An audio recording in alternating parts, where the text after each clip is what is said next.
Drama unfolding here is nothing compared to the terror that's about to be unleashed outside. And it's all captured on video. Yes, sir.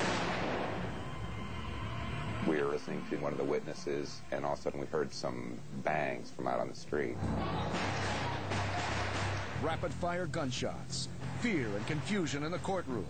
And TV cameraman Chris Howell suddenly realizes he's in the middle of an even bigger story. It took me about 10 seconds before I figured out, holy smokes, this is a gun battle. Roll tape now. To prevent the accused from escaping in the chaos, a bailiff grabs him and takes cover. Hysteria sets in as automatic rifle fire strafes the building from the street below. It's just like a cannon. It's like pow, pow, pow. It rang throughout the entire square.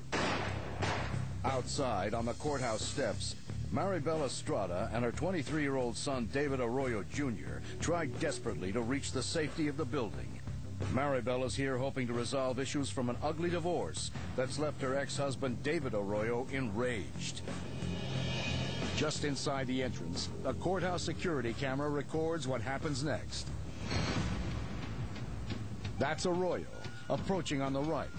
Suddenly, he opens fire with an AK-47 assault rifle.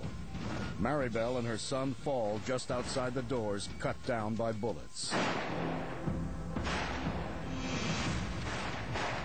Arroyo continues to shoot at anyone he sees, as several officers attempt to stop him, armed only with handguns. One by one, they come courageously forward. And one by one, David Arroyo mows them down.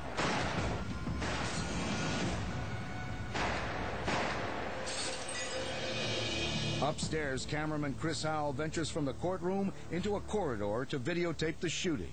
I saw two bystanders come running up the stairwell from the first floor, and the look on their face was extremely distressed.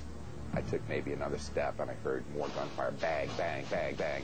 And that's the point where, I reached my own personal fear level. Fearing for his life, Howell ducks back into the courtroom.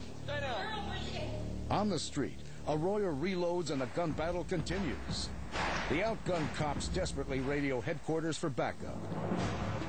Sergeant Rusty Jacks, an expert marksman, grabs his rifle and races 7 blocks to the courthouse. When I got out of my truck, there were people laying on the ground everywhere.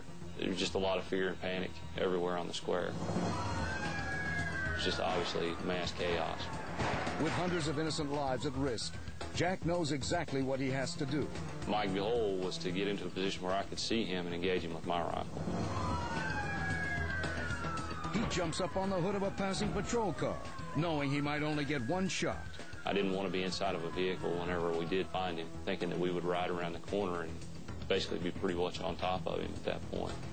But he's too late. Arroyo has reached his red pickup truck, and he's making a desperate escape. Jack scrambles into the patrol car and joins the pursuit. First through the streets of Tyler, then onto the highway, reaching dangerously high speeds. I knew most of those units were single-man units, and most of them probably didn't have a rifle or a shotgun in their car. But Jack's does. A Colt Command AR-15 rifle, designed for sharpshooting. I knew that I had the equipment to deal with the situation if I could ever get into a position where I could see and get a clear shot at David Arroyo.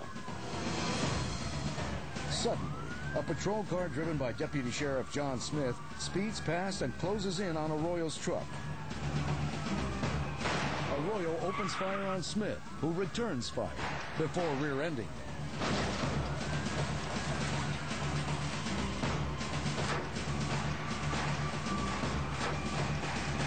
Arroyo jumps out, enraged. And Sergeant Jack sees the opening he's been waiting for.